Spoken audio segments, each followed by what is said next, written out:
السلام عليكم ورحمة الله وبركاته. بسم الله والصلاة والسلام على رسول الله محمد وآله وصحبه ومن والاه. أما بعد فأعوذ بالله من الشيطان الرجيم. فصل لربك وانحر. د خپل ځان د پوی او د ټول امت چې الله سبحانه وتعالی په خپل دین باندې پوی کی، نو په دې باب کې منګه څه ضروري مسائل شروع کړیو چې هغه د ذوالحجې د میاشت سره تعلق ساتي. په هغې کې یو درس مخکې شوی و او انشاءالله دا دویم درس دی چې ذوالحجه کې په 10مه ورځ د ذوالحجې باندې یو عمل دی چې هغې ته اضحیه قرباني ویلی کېږي. قربان هم ورته وایي ځکه د دې په وجه باندې انسان الله ته نږدې کېږي. نسک او نسیکم ورته وایي ځکه دا یو قسم له عبادت دی. او اضحیه دا ورته دې وجې نه وایي چې دا عمل د څاښ په وخت کې کېږي، نو د هغې وجې نه دې ته علما وایي اضحیه ورته وایي. او په شریعت کې اضحیه څه ته وایي؟ ما یزکا، هغه مال چې حلالولی شي تقربا الی الله تبارک وتعالی، چې د هغې په وجه باندې انسان الله ته ځان نږدې کوي. دا به نیتي نیت به د غوښې نه وي چې زه غوښه وخورمه، یا خلک راته ښه مالداره سړی ووایي، نه نه، تقربا الی الله، الله ته به نږدېکت کې نیت به صحیح. دا ډېره مهمه خبره ده. او فی ایام النهر، دا به د اختر په ورځو کې که نن یو سړی وایي او زه قرباني کوم، نو دا قرباني نه کېږي، ولو که د اختر په شپې وکړي هم دا قرباني نه ده، ځکه د هغې شریعت وقت مقرر کړی دی او بې شرایطه مخصوصه. دې کې خاص شرطونه دي، د هغې شرطونو به انسان لحاظ ساتي. مثلا د کم مال نه به مال کې به کم صفاتی، په څه طریقه به حلالوي. په دې تعریف نه ظاهرا دا یو خبره معلومه شوه زما ورونو چې قربانۍ کې ډېر مهم شی چې دی هغه نیت دی او شرایط د قربانۍ دي. او دا قرباني په قرآن هم ثابته ده، دا په حدیثو د محمد رسول الله علیه السلام هم ثابت ده، او په دې باندې اجماع د مؤمنانو هم ده. رب العالمین سورة کوثر کې وایي فصل لربک، ای انسانه ته د رب دپاره مونځ وکړه، یعنې د بدن عبادت د الله دپاره وکړه. وانحر، نهر عربی کې د اوښ حلالولو ته وایي، خو بعضې علما وایي د دې نه مراد هغه اضحیه ده چې هغه د اختر په ورځ د اختر د مونځ نه وروسته کېږي. نو وانحر، قرباني وکړه. حدیث د انس رضی الله عنه کې و چې نبی صلی الله علیه وسلم ضحى بکبشین املحین اقرنین، دوه ګډانو چې هغه ډېر ښایسته ښایسته و، ښکلي مو، او د الله نبي علیه السلام په دې باندې قرباني کړې وه او په خپل لاس یې حلال کړي وو. وسمى وکبر، او کله چې دا حلالول نو بسم الله والله اکبر یې پې وویو. ووضع رجله على صفائها، او د دې په دې یو صفحه صفیحه خپله معنه ده د ګردنونه، په دغې باندې وله خپه کېښوده او چاړې پې راښکله او ویل بسم الله الله اکبر. نو دا لالکه به په نوم د الله کېږي او د ذبح شرعي طریقه چې هغه زه ویم انشاءالله په هغه طریقه باندې به نور ډیر احادیث دغه روایت چې دا کم ما ویو نو دا د بخاری مسلم روایت دی او نورم د باب کې ډیر روایت ذکر راغلی دی امام ابن قدامه المغنی نه هم جز کې وای امام ماوردی داغه کتاب دی الحاوی نلسم جز کې وای امام ابن حزم داغه کتاب دی المحلا وم جز کې وای امام سرخسی داغه کتاب دی المبسوط د سرخسی یو مبسوط کتاب الاصل د امام محمد دی غنه دا مبسوط د امام سرخسی دی دا ټول علما وای په دې باندې اجماع د مسلمانانو دا اجمع المسلمون على مشروعیت الاضحیه قربانی کول دا یو د نبی صلی الله علیه وسلم یو طریقه دا یو سنت دی او دا ابراهیم علیہ السلام چې دی هغه د دې بنیادی خیده چې دا به منګه ان شاء الله خپل ځای کې ویو به دې کې دا مسله چې د قربانی څه فواید دي نو که نور یو پیدیم نه او دا یو پیدې راوالو چې زمونږ الله او زمونږ رسول په حکم کړی دی او امتثالا لامر الله و امر رسوله د الله او د نبی د حکم په دې باندې عمل کول او هغې ته ګردنې ښودل دا ډېر یو لوی دغه دی قرباني کوم ولې کومه زما الله ویلی دی قرباني کوم ولې کومه زما پیغمبر محمد رسول الله علیه وسلم ویلی ورماته دونه په زورنه خبره کړې ده چې کله چا د قربانۍ وسی او قرباني ونه کړن منځ له دې ناراضي فلا يقربن مصلانا او نوري پیدې مشتا دینی پیدې مشتا کغه یو زویم وخت ډیر لګي خدا سي اجمالی ته یو څو ویم یو دا دی چې د مؤمنانو د زړونو کې یو اخلاص پروتي نو الله دې قربانۍ کې ښکارا کی د چا اخلاص چې ډیری دغه قرباني کې مخلاصي خمال والی په خطر طریقه باندې او غضب حقی دویم چې هغه د قرآن کریم د آیات نه معلومیږي د دې په وجه باندې انسان د احسان درجه ته رسیږي احسان دې ته وایي چې د رب داسې بندګي کې لکه ته چې الله ویني او که ته نه ویني نو الله خو تا ویني که نه دا حدیث ته جبریل علیہ السلام کی راغلی دی ګوره الله قرآن کې وایي لن ینال الله لحومها ولا دماؤها رب العالمین ته د دې غوښې وینې نه رسیږي ولكن يناله التقوى منكم الله تستاسي اخلاص رسیږي او به اخر کې وای لتكبر الله على ما هداكم وبشر المحسنين المحسنين کې دې ته اشاره ده چې کله انسانان قربانین شروع کی نو الله رب العالمین دې کې د احسان صفت پیدا کوي بل د رب یو خاص قسم له عبادت ده چې هغه ته تکبیر او د الله لوی ویل کیږي هغه په دې کې ادا کیږي بل د قربانی په وجه په انسان کې د اخبات صفت راځي اخبات عاجزی د زړه ته وایي وبشر المخبتین بل دا وینه توی کول دام د رب العالمین یو عبادت دی او په دې باندې الله سبحانه وتعالی ډیر زیات انتهایی خوشحالیږي الله په د بنده د ګناهونه معاف کوي بل پیدا علما دا ذکر کوي چې دا د الله یو قسم له امتحانم دی اے انسانا چې تعالی الله وی ما مال در کړی دی نو زه ګورم چې په دې مال باندې ته د خپل الله په نوم قرباني کې او کنې کې بله فایده علما وی قربانۍ کې دا ده چې دا په مسکینانو غریبانانو باندې چې هغوی په عامو وختونو کې غریبانان عاجزانان ملنګان یتیمانان او کونډې وغیره غوښه نه مومي نو الله دا د قربانۍ حکم دغه که چې غریب هم په غوښه موړ شي او مالدار هم پې موړ شي احسان و شفقت علی المساکین اهل علم وایي او بله فایده دا ده حدیث کې دی د هر قوم یو اختری یفرحون فیه چې هغوی دې کې خوشحالي کوي وهذا عیدنا دا د قربانۍ ورځ زمونږ اختر دی چې هغه عید د اهل الاسلام دی په دې کې مسلمانان قسمه قسم خوشحالی نه کوي کله عبادتونه کوي کله خوراکونه کوي کله خیسته خیسته شربتونه څکي نو په دې باندې الله سبحانه وتعالی د مؤمنانو ته ډېر زیاته خوشحالي د اخترونو نصیب کوي او بله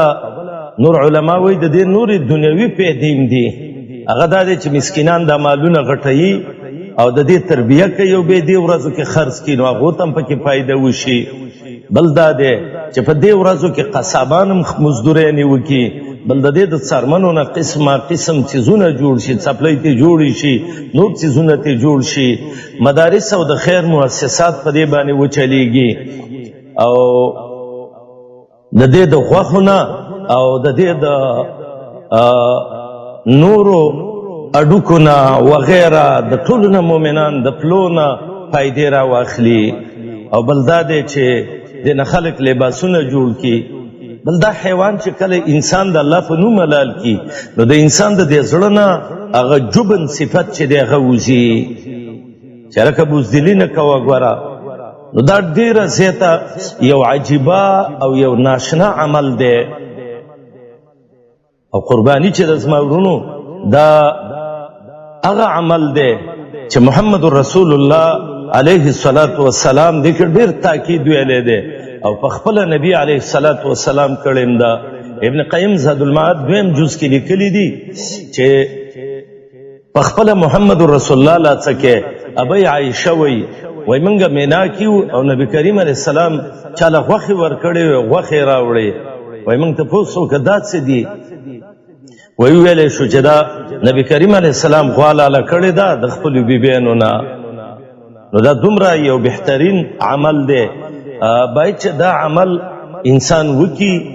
او دې له تیاری وکي، نیت وله برابر کي.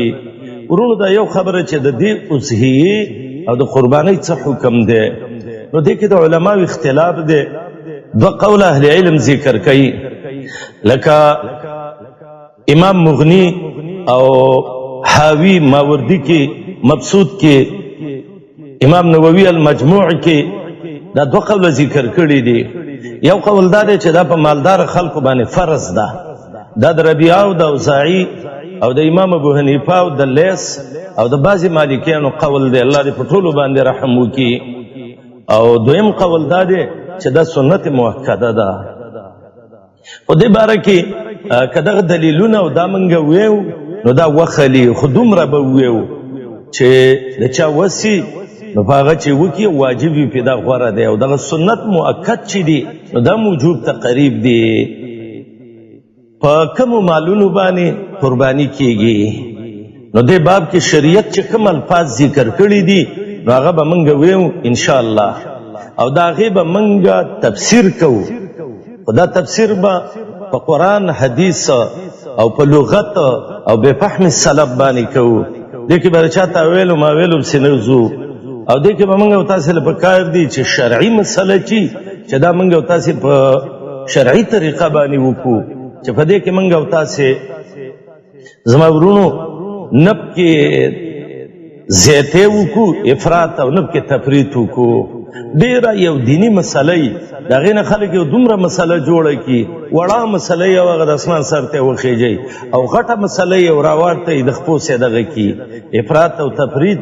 زمونږ دین کې نشته دی الحمدلله. زمونږ داسې دین دی چې هغه محمد رسول الله علیه السلام وی شپې د ورځې نه روښانه ده. نو د قرباني چې ده دا به په انعامو باندې کیږي. انعام دا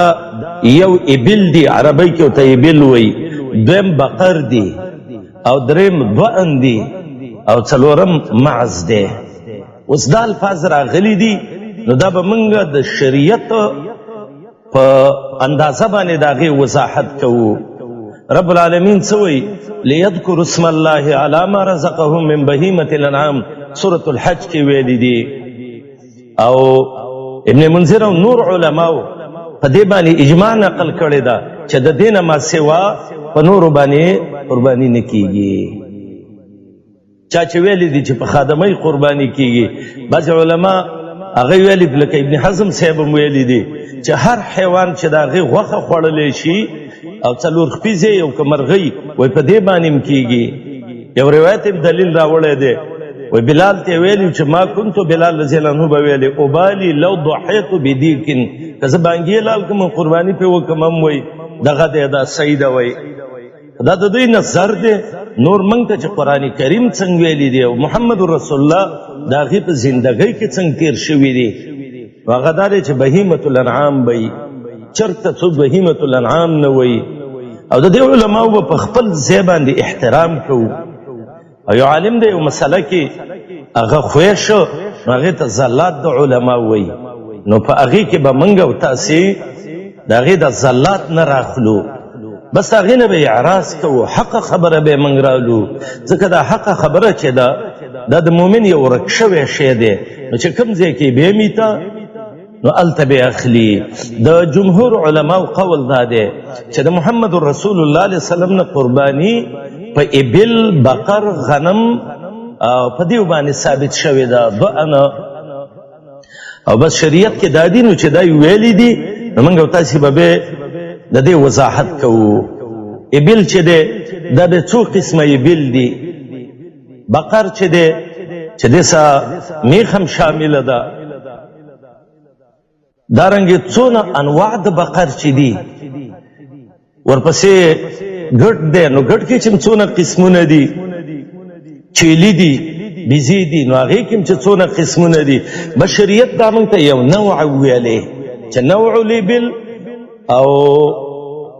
بقر او ورسره زما ورونو معز او ضأنه دا موږ ته شریعت ویلی دي اوس دا الفاظ چې قرآن او حدیث ویلی نو دا عربي الفاظ دي نو دا به موږ او تاسې د شریعت مطابق باندې چلو د دې نه باخوا موږ او تاسې افراط تفرید نه کوو او زه ټول علماو ته چې هغه د دنیا کې د قرآن او د حدیث او د الله د دین خدمت کوي زه دې ټولو ته یو عاجزانه سوال کومه او سوال دا دی زه خپله ورکوټه طالب یم داسې یو ملا نه یم که چې زه داسې یو غټ سړی یم یا څه شی دی من اصغر طلاب العلم یو وړوکی طالب العلم یم والله چې په دین خفه کېږم والله چې د علماو قدر دا زما زړه کې شته دی نو یو زه ټولو علما ورونو ته دا ویم که دا د هر تنظیم سره تعلق ساتي که دا د